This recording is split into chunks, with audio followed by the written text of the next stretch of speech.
So Michael is our next speaker. Um, he has been working in ELT for over 30 years, both as a teacher and a materials writer, and music has always played an important role in his work. He's been involved in writing a number of course books in collaboration with OUP and other major publishers, and has also written 15 graded readers, five of which have also won international awards. He's a musician and writes and performs songs that he uses inside and outside the classroom. One of his songs, which I know Sean mentioned earlier, and I think is going to be mentioned in his session today, which was made with his band, the Storytellers, and was used extensively around the world to engage and empower students who were confined to their homes during the COVID-19 pandemic. So get your singing voices at the ready as I introduce Michael and his session on using music in the classroom. So I'll pass over to you, Michael, and leave you in your capable hands. Let me know if you need me. I'll be in the back, on the backstage if you have any questions. Thank you, Katie. Thank you very much. And thank you, everybody who's here today. What a wonderful opportunity to speak to so many people all at once. And thank you, OUP, for making this possible. It's a wonderful idea, ELTOC, and I'm really happy to be a part of it. And to speak about music, something I believe has a really important place in the classroom. Sometimes I think that as teachers, we are like conductors, and we have in front of us a classroom, maybe 20, 25, 30, 40, who knows, instruments. The students are the instruments, and we have to sort of try to get them to play together. And so I often equate the role of music in the classroom in this way. Another challenge that we have that I believe that music addresses nowadays after coming out of the pandemic is how to motivate our students. It's a big challenge that we have after a significant amount of time outside the classroom, learning online and getting back into the classroom, not just getting the bodies of our students in the classroom, but the minds as well, how to motivate them. And music plays a fundamental part in that, in my opinion, because motivation is made of four key ingredients. The first ingredient of motivation is attention. Our students have to be paying attention to be motivated, to place their attention on what they are doing.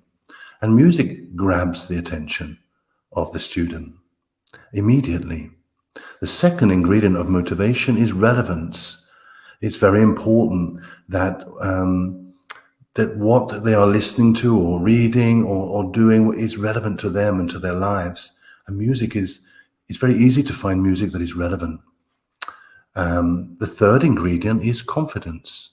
And one thing that music does, singing together, listening to music together, creates a sense of community, a sense of group identity. It's very easy to sort of cultivate, to foster confidence with music. And the final ingredient is satisfaction. In order to be motivated, you have to be satisfied with what you're doing.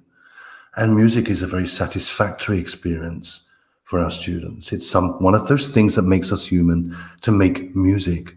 So attention, relevance, confidence, and satisfaction.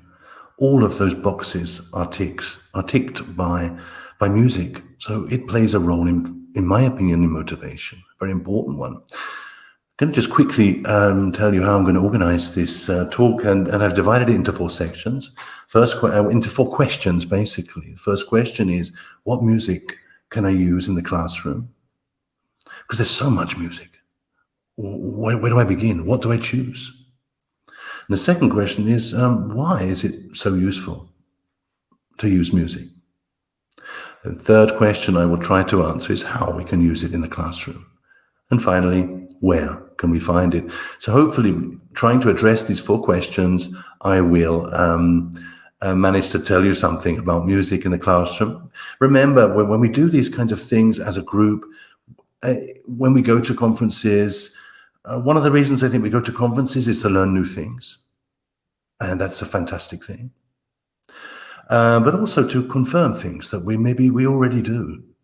And so maybe, hopefully, you will find both of these things in the things that I say in the next hour. You'll say, "Oh, that's interesting. I might try that." And other times you may say, "Oh, I do that already. Then this is something that it means maybe that other teachers do it as well. So that's a good thing." So, what music? First, I'd like to ask you to just reflect just for a moment on how big a part music played in learning language for you. Even like with your native language, how important was it? If you had to give, like on a scale of 1 to 10, how much did music play a part in learning your own language, for example? Any thoughts from all of these countries around the world? I can see, from Indonesia, from Italy, Saudi Arabia. You love music, yes. Well, I guess that in the answers to this question, probably it's, quite a high number, a high percentage of you will say that music was important in your language learning, of your native language, but also second language, third language. Music plays a part, a very important part in language learning, and from our own experience. So I want to tell you a little bit about my journey, because I think it will help me to explain other things later. So I write course books, but also stories. I'm a storyteller. I love writing stories. As Katie said at the beginning, I have written a number of creative readers. And in fact, in the foreground, if you look at the story of the first story, you probably can see Egghead. That's a story I wrote in 2016, so 7 years ago. And it's about a little boy who was bullied at school. He was bullied at school, and in order to survive this period of his life where he was constantly bullied, he had an imaginary friend. And this imaginary friend would guide him through school and help him. And it was easy for me to write this story because that little boy was me. I was that little boy. It's an autobiographical. It's a story of my young life. And so I slipped inside the skin of this young boy, became that young boy again, to tell his story in the hope that one day it would help some children to feel less alone. And, I was happy to get the story out there. I didn't realize at the time how popular the story would become, not just in Italy, where I am based, but also in many other countries around the world. Kids started to read it, started to engage with it. I started to go around schools and to talk about the subject of bullying, but not just schools in Italy, but also other parts of the world. And so I thought it was time to make a song for this story, because I make a song for every story I write. For a number of reasons I do this. And so Egghead became also a song that I wrote.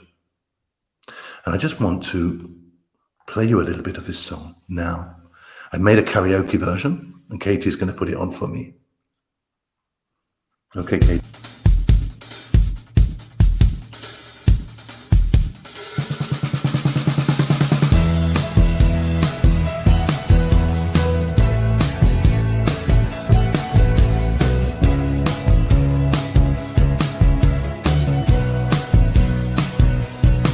I'm the best, I'm the worst, I'm the last, I'm the first, I'm in chains, I am free, I am you, you are me, maybe I'm no one, and I'm crying today.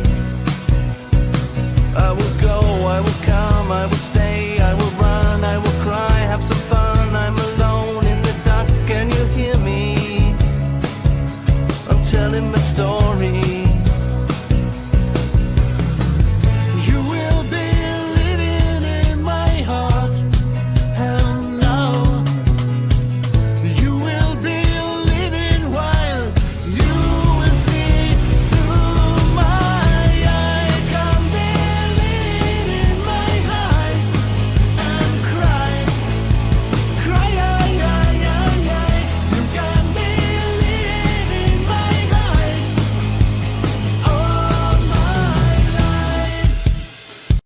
Thank you, Katie. Thank you.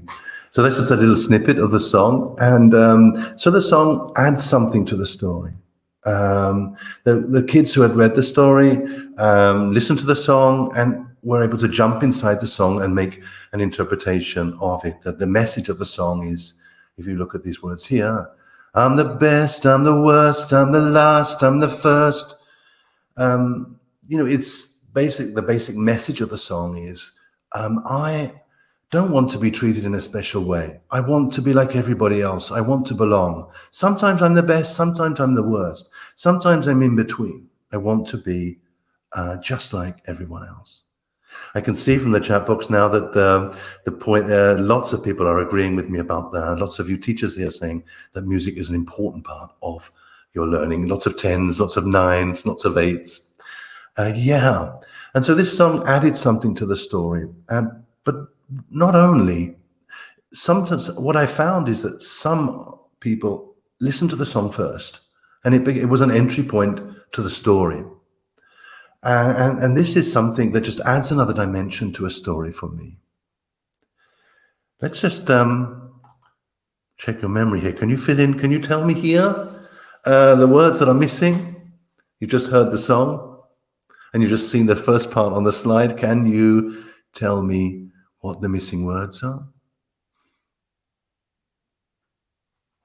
I'm the best, I'm the worst, I'm the last, I'm the first. I'm in chains, I am free. I am you, you are me. I'm the best, I'm the worst, I'm the last, I'm the first. I'm in chains, I am free. I am you, you are me. You can also do the actions as well. One of the things that kids love doing is filling in the gaps. And I think that kind of answers the first question, starts to answer this first question, what music? Because there is so much music out there. What music should I choose as a teacher? And I think the music that tells a story is a winner. Because stories are one of the things that defines us as human beings. We tell stories. We are all storytellers. We listen to stories all the time. 90% of our communication, I read somewhere, is stories, in all their different forms. If I ask you about the story of your life, you will tell me in the form of a story. You won't tell me a random sequence of events. So basically, I would choose songs that tell stories. Number one. And number two, I would choose stories that allow the student to jump inside and participate, like it's happening here with inviting students to fill in the gaps, to put themselves into the stories. And that's really important. And I'll give you some examples of this during this hour that I have with you.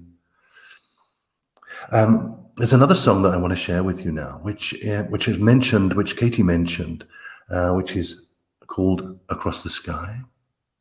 Now, this song basically became an anthem, particularly in Italy, for kids who were left, during the pandemic. They were left at home and they had to do online learning, just like kids all over the world.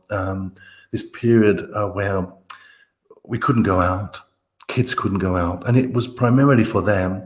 It's a positive song that we made, and it was used a lot in online classrooms, not just in Italy, but also other parts of the world, like countries like Vietnam and Indonesia, countries like Japan, Brazil, in Chile, in Mexico, and I could go on and on. Lots of different countries, they use this song during this online experience of the pandemic. And I just want to share it with you now a little bit. So it's called Across the Sky, and here we go.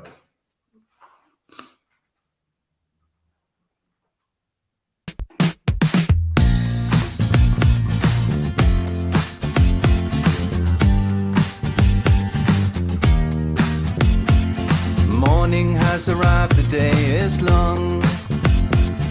I can see the world outside my window. All of my desires are in this song. Move your feet and try to sing along. I can dance all day and take a picture like no other. I can make you laugh or smile for hours. I can climb a mountain, I can skateboard in the valley. I could really fly DIY. Thank you, Katie. You can find this song on YouTube. It's quite easy to find, Across the Sky, OUP. And you'll find it if you want to use it with your kids. And to my mind, this actually sums up a lot of the things that music does in the lyrics of this song. If you look at the first lines here, morning has arrived, the day is long. I can see the world outside my window. So imagination. Basically we are asked as teachers to teach English in the same environment every day, or basically the same classroom. And sometimes our classrooms are not inspiring. They're not inspiring places, and we want to inspire our students. We want them to have the feeling that the classroom is bigger, to extend the walls of the classroom. And music can do that. It can take the minds with the imagination somewhere else, in some other place. And so music can be a really useful tool for a teacher to say, look, this is a global language. This is something that goes outside of these four walls.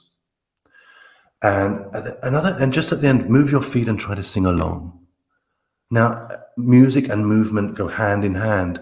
When we get our students to move, it helps their memory, it helps the development of their brain, it creates neural connections. We will see all of these things a little bit later. So it's an invitation also to move. And then, empowerment. I can dance all day and take a picture like no other. I can make you laugh and smile for hours. So here again, the word can, all the things that the student can do. I can climb a mountain. I can skateboard in the valley. I can really fly DIY. Do it yourself. And so music can empower. It can be something that is engaging, motivating, as I said before. Attention, relevance, confidence, satisfaction, ticking all these boxes. It can engage and motivate. This is an invitation to students rarely get at school. At school, as teachers, we are often focusing on what students can't do in trying to correct them. But we need space to tell them what they can do. And music this song, for example, is an example of a piece of music that tells the student, reminds the student of this. And they can obviously participate in the song. They can add things to the song. And so this is what I've been doing when I've been writing stories, whatever form they take, sometimes online stories, sometimes stories written especially for an event, for a webinar or something. Sometimes stories I take physically with me into the classroom. Stories that we write together, stories that are in course books. To have a song is a very useful tool for the teacher. So they go hand in hand for me. This is an example. There's another 3 stories here. A story about a Japanese girl who loves the sea, loves the ocean, has to say goodbye to the ocean. And it's a song. And she takes a seashell from the beach as a memento when she leaves Japan. And this seashell speaks to her like an angel. And then a story about a guy called Sam who loves color, surrounded by color. He loves drawing and art, and so there's a song called All the Colors of Sam. And then a story about time travel, a boy called Figaro who travels in time, and his song is I'm Not There. And so these songs help comprehension, they help to engage the student and motivate the student. Recently, I've been involved in something called the Across the Sky Club, which uses this song sometimes. And this is a club that's growing, and we use music a lot online meetings, webinars, global classrooms, what I was talking about before, extending the walls of your class. One of the best ways you can do it is to connect your class with other classes around the world. And this is just one example. It's organized by a wonderful teacher who probably is here today. Say hello, Jung. You will be here, I think. She contacted me one day and said, "Could you tell a story to my class?" And I said, "Well, yeah, but let's do something more than that. Let's introduce a song to them, and let's do a drawing as well." So the formula for this class is always that we sing together at the beginning, then we do a drawing together, and that drawing becomes a part of the story that is told at the end.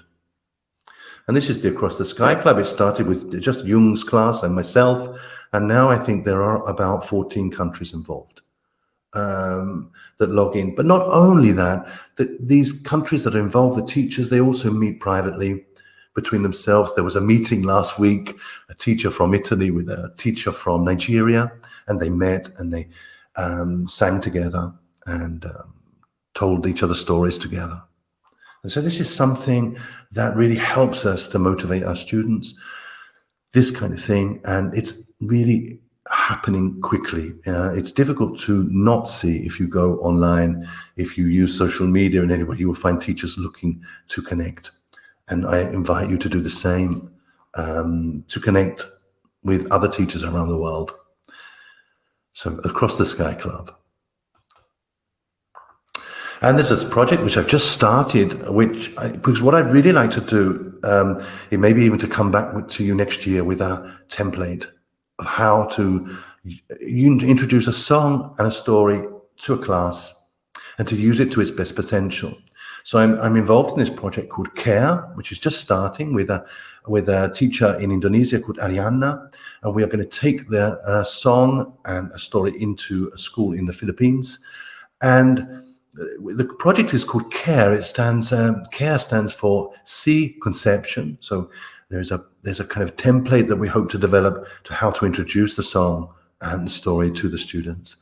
And then action, because although reading and listening they're receptive skills and often seen as passive things, there are also very active things as well. Because you're inviting students to participate. Our reaction, we want to see what students create from this process, what they do, how they respond. It's no coincidence that if you look at the word reaction, the anagram of reaction is creation. So in reacting, often, if we get our students to react, they create. And finally, evaluation, what happens next. So this is a project that I'll be working on. So it'd be something that hopefully I'll be able to come back to you soon and tell you about, and you'll hear about. So basically, as I said, what music? Well, it's music that engages, it tells a story, or invites the student to participate.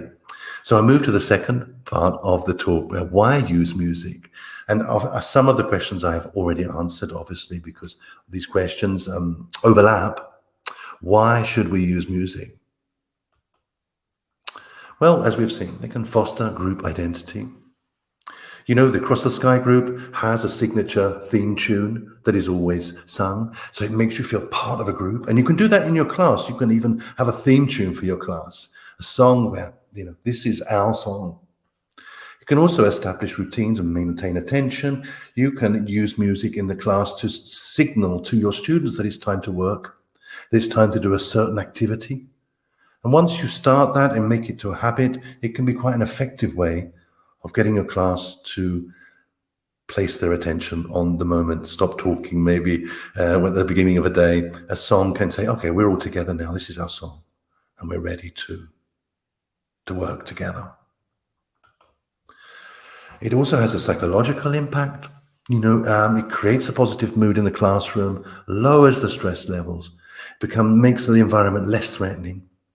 Music is a place where we feel comfortable, where we feel part of a community. And we're used to it. It's something, as the responses to my first question came very clear, that, it has that kind of, we have that kind of relationship with music. I see that Sean's just drop the link to the song there if you want to use the Across the Sky song. It'd be wonderful if you do. It also has a physiological impact. Let's not forget the language learning often occurs. It's a left-hand side of the brain activity, where primarily the left side of the brain is more engaged. But music engages the right-hand side of the brain. So actually then it enables the brain to make more connections, which obviously has an impact on memory. So all kinds of things are happening in the brain if you combine music with learning English. Music is a part of a learning process in every single way, 360 degrees. Incidental learning, indirect learning, and explicit learning. And I'll explain these different types of learning. Incidental learning would be like, maybe you hear music in the other room. Maybe you're in a train station, or in a supermarket, you hear music, and without even any intention, you learn something just by listening to the indirect, in a kind of incidental way. By chance, you're listening. Then there's let's go to explicit learning. Is when your teacher is actually you've got some material and the student knows that they are learning something from this song. But there's also indirect learning where the teacher maybe has two different objectives. The student maybe is working on a song with the teacher, but there's also another objective. Maybe the teacher is inviting the student to recognize certain words in the song, certain objects. And so they are focusing on that. But they're also learning other things from the song as well, indirectly, because they're listening to it, they're participating. So there's three types of learning going on with music. Incidental learning, indirect learning, and explicit learning. An exposure, it maybe is an example of incidental learning and indirect learning, because if you play music, there is exposure to the language. And so you may be concentrating on certain target language, certain vocabulary when you listen to music, or you're getting them to notice the correspondence between a sound and a letter. Or but at the same time, they're also being exposed to things like stress and intonation, and also to idiomatic language. I live in Italy. I'm from the UK, but I noticed that my students in Italy often they come up with, there are new words, English words that enter the Italian language, and I wonder why. How did these words get into the Italian language? They're sometimes quite difficult words, and often they enter into the everyday language of Italians through songs. So basically, yes, Carmen, stories are part of our life. I want to give you some more examples now from Beehive, where this is an example of explicit learning, and see what we can do with this. So first of all, before I look at the page, let's play the song, the video from Beehive Student Book 1, an example of explicit learning in class using songs. Katie, can you play the video?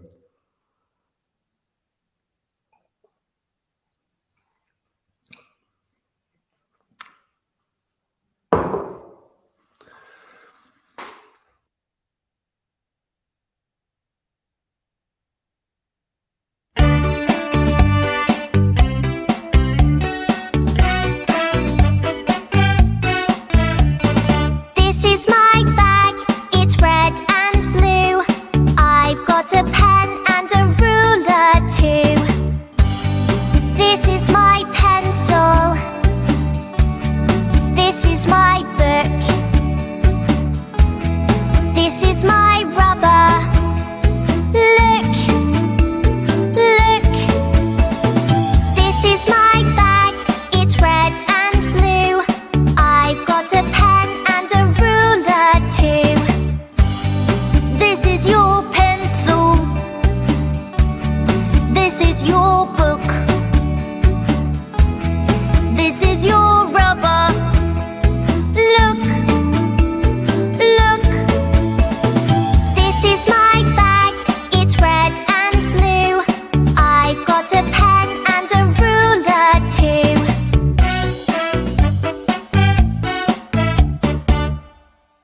Thanks. This is my bag. Yeah. This is my bag. And this is an example of explicit learning, as I said. So here, what are they doing? This is the song here. This is my bag. It's red and blue. I've got a pen and a ruler too. So basically, when you're doing something like this, working, get them to move as well. Get your students to do the actions. So like, this is my pencil. This is my book. This is my rubber. Get them to invent their own actions as well. This is really important because research has proven time again that when we move, it reinforces memory. When we make gestures, it reinforces the memory. So just by simple action with rubber, this is my rubber, or this is my rubber, it's helping them to remember the words. It's helping them to reinforce vocabulary and remember them. So here, what are we doing? You know, they're working on key vocabulary. They're working on stress and intonation.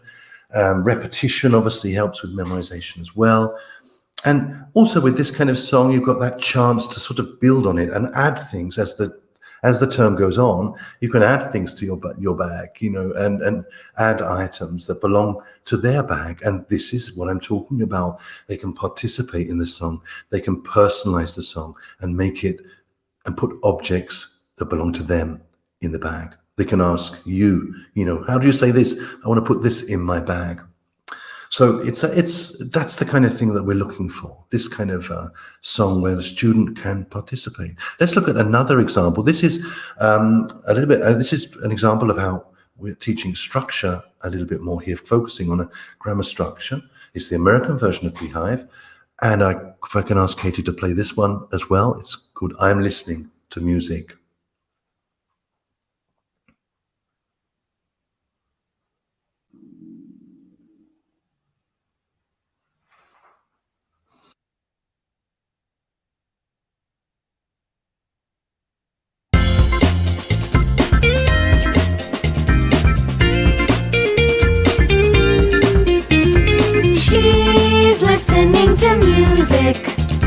Listening to music all day long. She's listening to music, and this is her favorite song. Is she reading comic books? Is she watching TV? Is she playing with friends? No, she isn't. Can't you see? She's listening to music. Listening to music all day long. She's listening to music, and this is her favorite song. Is she doing doodle? Is she playing frisbee? Is she flying a kite? No, she isn't. Can't you see? She's listening to music. Listening to music all day long. She's listening to music, and this is her favorite song.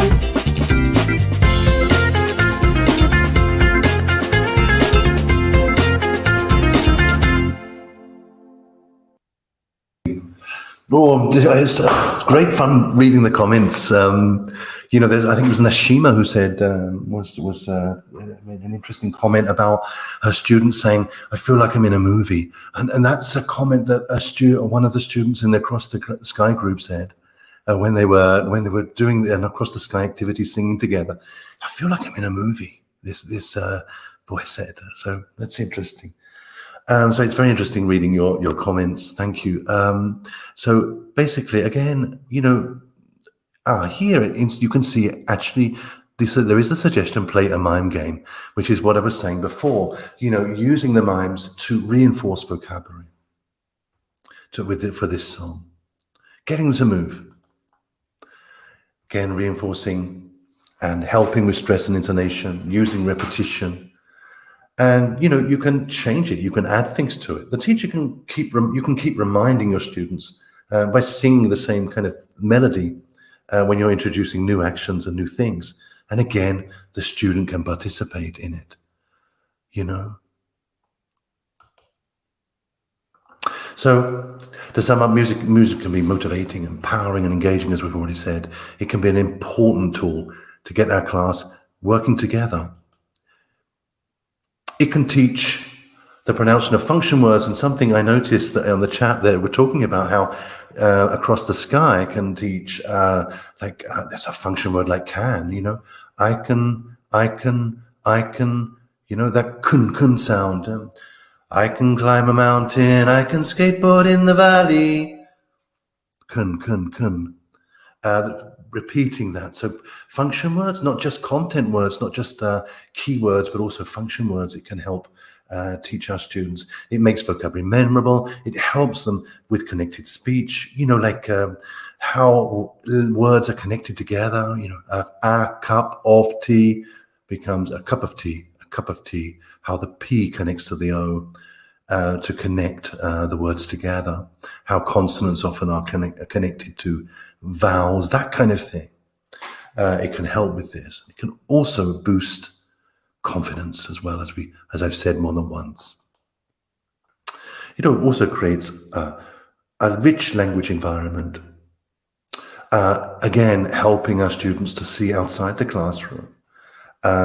Listening to songs, you can learn a lot about the culture of the song, where the song comes from, and obviously that's a big plus for teachers. We're always trying to press as many buttons as possible.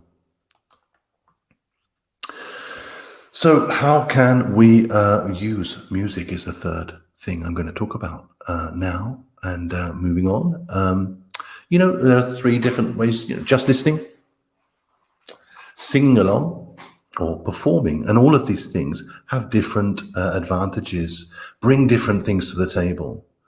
Just listening, you know, increases exposure to the language. As we said, exposure is important. Incidental learning and indirect learning, the more we increase exposure, the more this happens. It's enjoyable, it's reassuring for the student, it's familiar. You can play a song that is our song, and it makes students feel a little bit more at ease.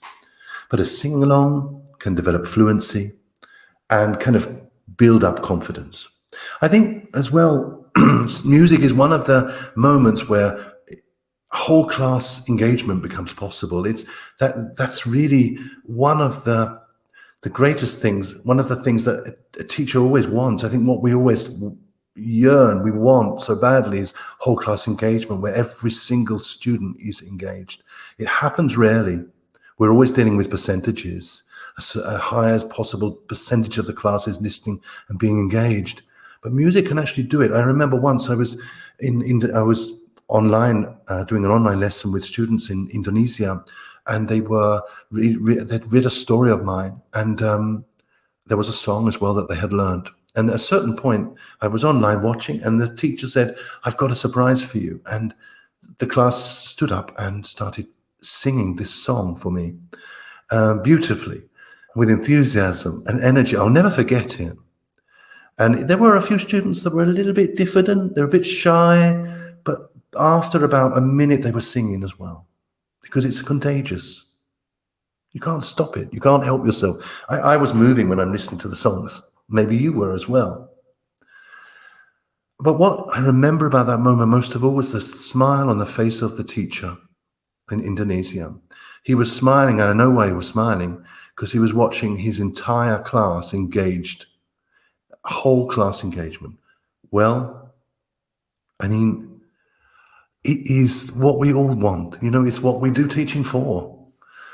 And when we perform, when our students perform, of course, that's very empowering, an empowering moment, empowering experience. And it can boost self-esteem. If the atmosphere is good, that feedback is positive, it's very important that we give positive feedback.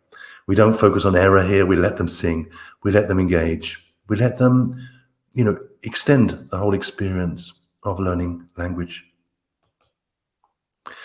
How we can use it together. Well, just some quick examples. I mean, I'm sure many of them, as I said at the beginning, you already do. But shadowing is, you know, like actually reading the lyrics while listening. Again, lots of things are happening there when that happens, when you do that with your class. And maybe that can be a precursor before getting them to sing along. It's in pairs or in groups. You can go in that order with a song if it's particularly a challenging song, for example, that you really want to share with your class.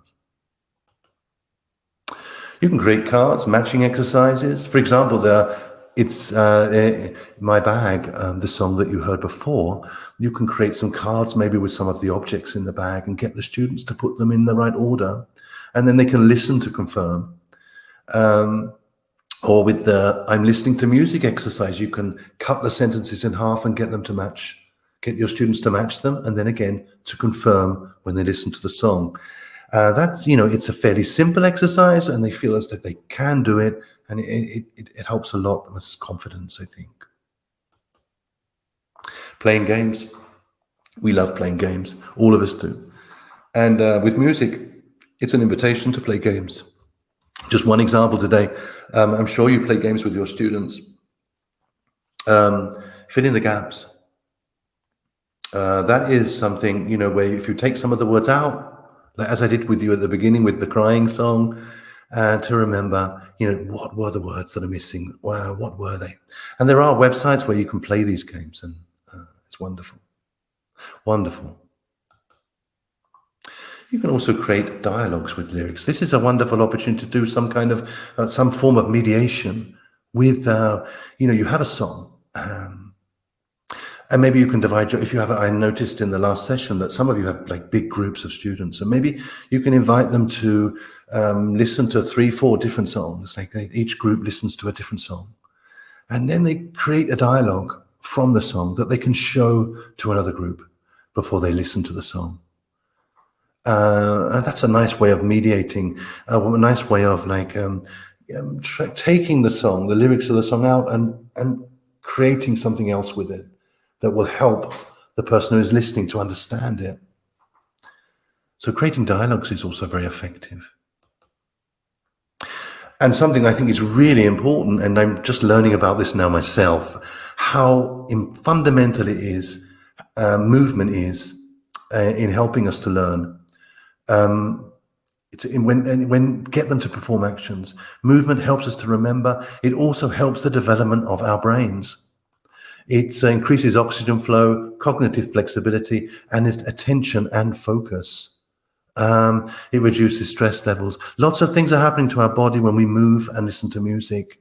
When I was, my daughter now is 24 years old, but when she was very little, she did something that really struck me one day. Because I think that children, they always do things for a reason. And sometimes when we grow up, we forget these things that we did as children. And I was watching my daughter one morning, and she ran to her favorite toy. It was only a few meters away, but she ran. And I thought, why? That's interesting. When was the last time I ran like that? Just for the sheer joy of running. For no reason, just for the sake of running. So the next morning, I went downstairs, and when nobody was looking, I ran to the kitchen table a few meters, and it felt really good. I just got this energy burst that was bigger than the energy burst you get from, let's say, a cup of coffee or something like that. So try it tomorrow, all of you. I invite you to try. Run for no reason. It's what kids do. They move, and they do it for a reason. So it's good in the classroom as well to get them to move. It makes a big difference. For example, a song like this, Head, Shoulders, Knees and Toes, is a perfect example of what I'm saying. Head, shoulders, knees and toes. I can't really do this song because I'm not standing up. You can't see me properly, but do you know this song? Head, shoulders, knees and toes. Do you know it? This is a perfect example of this kinetic kind of element to songs. It will help the students remember these vocabulary items. Head, shoulders, knees and toes, knees and toes. Head, shoulders, knees and toes, knees and toes, and eyes and ears and mouth and nose. I got confused myself there for a moment. Head, shoulders, knees and toes, knees and toes. Perfect. They will love it, and they will remember these words very quickly because they're combining these movements with the words. It's exactly what children need. So we should encourage that as much as possible in our classrooms if we can. And finally, where can we find it? Well, the answer is everywhere. This question was a difficult question to answer pre-digital period. There was fewer resources, but music is everywhere now. And I'm sure you have many different places that you can find it.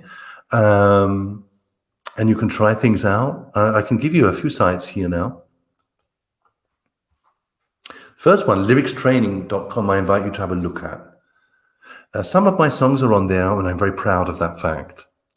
But there are many, many famous songs on there, many famous songs.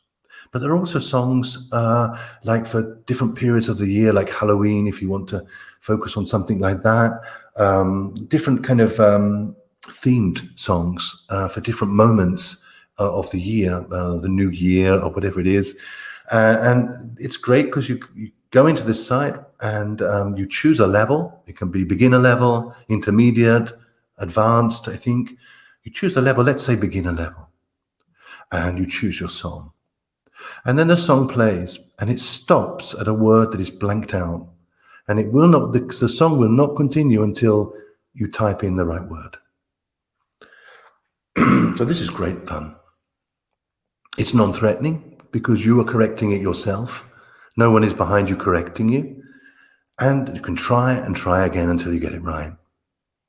So it creates this kind of non-threatening environment. I invite you to sort of look for things like that. In fact, this is what I'm doing with my songs now. I'm making them all into karaoke songs so that it makes them a little bit easier and non-threatening. Student can practice them in the classroom. You can go on YouTube. There are thousands of videos on ESL Kids. EnglishCentral.com, another example. ESLkids.com.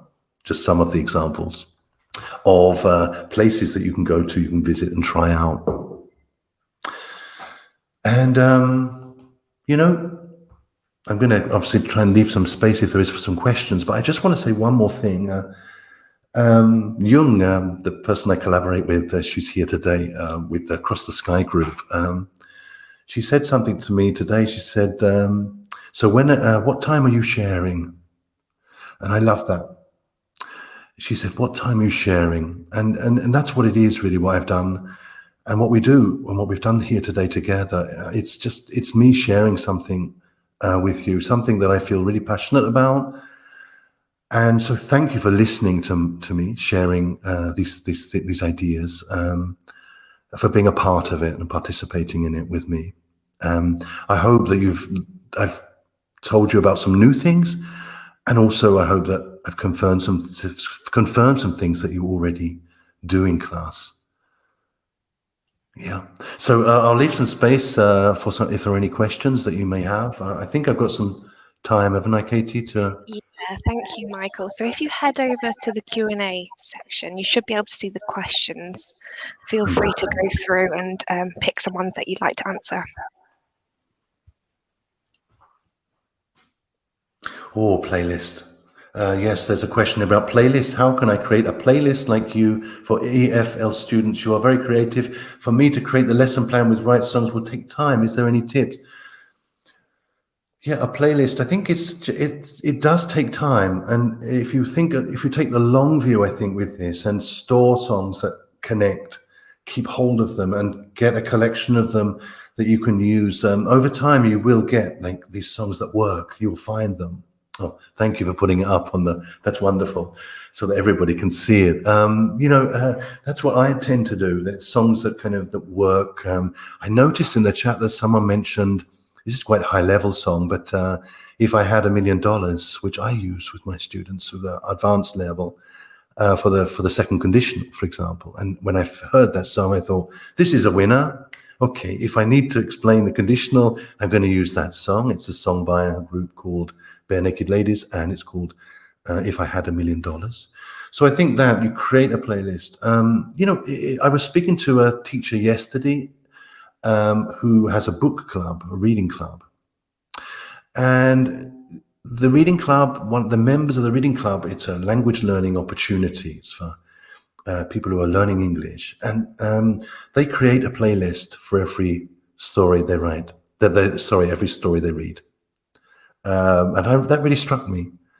And that gives, so when you are creating a playlist, Mac, also think about maybe how you could ask your students what their playlist would be. Get them to think about it as well. And they will come up with some great ideas, I think. And then you can use them as well for other classes. So you can build up a playlist, I think. Well, yeah, obviously they're one of the challenges, martinis. When I give filling the gaps exercises, many students browse the complete lyric in the internet. Though I remind them not to see the complete lyric. How do I solve it? Well, it's very difficult to solve this. I mean, it's a double-edged. There's two sides to it, aren't there? Really, we have all of this information at our fingertips now on internet. Of course, also students have it as well. So it's difficult to do that. The only thing I can say is that it's to switching on the motivation button as much as possible. It will encourage students not to do that. If they're engaged, they shouldn't do that. I think this is Ibu Martini. I know you, Martini. Is it Ibu Martini who asked this question? Yes, I think it's difficult to sort of completely eradicate this kind of problem. Maybe the only way you can do it is to find a song that's not so famous and not so well known. If you go into YouTube, you can find all kinds of things that are quite maybe not possible to find elsewhere. Another question: can you suggest any sources of ideas for older students from secondary schools? Well, yeah, I mean, I think if that also is something that you can find lots of things, and personally I work also on songs for these levels as well.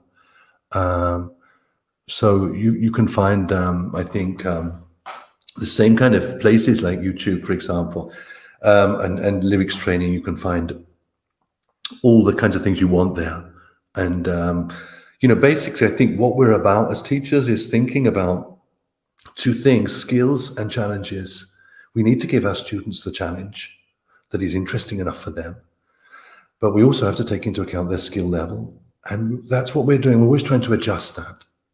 So, for example, if you've got high school students, you can choose a more challenging song, maybe, that you can find on somewhere like lyrics training or on YouTube, and you can adjust what you ask them to do with the song.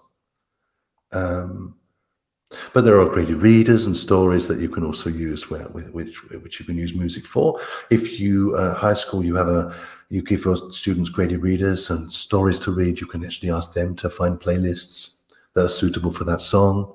There are millions of things you can do, really. But the job is to sort of to get the challenge level and the skill level kind of set just right, so that your student is motivated. So, if you've got a really good song, but your students are not quite there yet in terms of skill, reduce the level of the challenge, that you're giving them when you're using the song, so that they can listen to the song and do the task, but also then listen and get indirect learning as well, learning through the back door.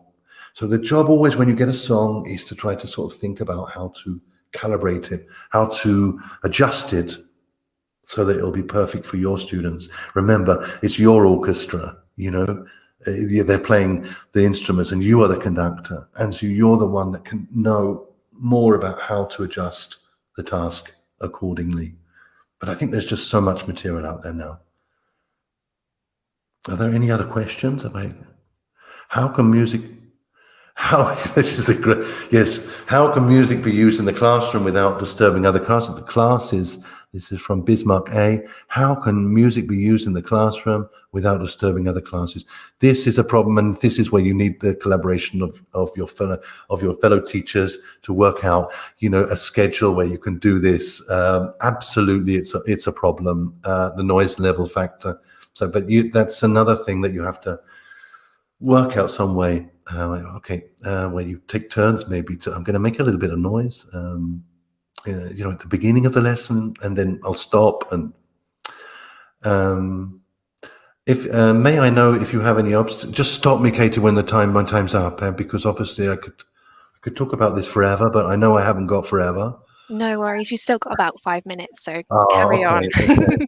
So I hope I've answered Bismarck. Yeah, it is something I actually wanted to mention, that obviously we can do these things, obviously hoping that next door, in the classroom next door, we don't disturb them. Obviously, if you can take the lesson outside sometimes, I know that that's not always possible, but also maybe find another space when you're doing music, and that's another solution, obviously. May I know if you have any obstacles when you first applied music into your class? I think whenever you introduce anything new, there are always obstacles. And the important thing is to insist. If you believe in it and you insist, it soon becomes a habit. Students may be reluctant at first, depending on their age. The younger they are, the less reluctant they are, I think. But if you insist and this atmosphere of trust is put in place, then it becomes a habit that they actually look for and they look forward to doing. But I think that's always, when there's something new and unfamiliar, it's always a challenge at the beginning. What do you recommend for teens? Due to the music they listen to is not school appropriate, I want them to engage, but not with. Yes, Simran, this is another excellent question. Your questions are absolutely spot on.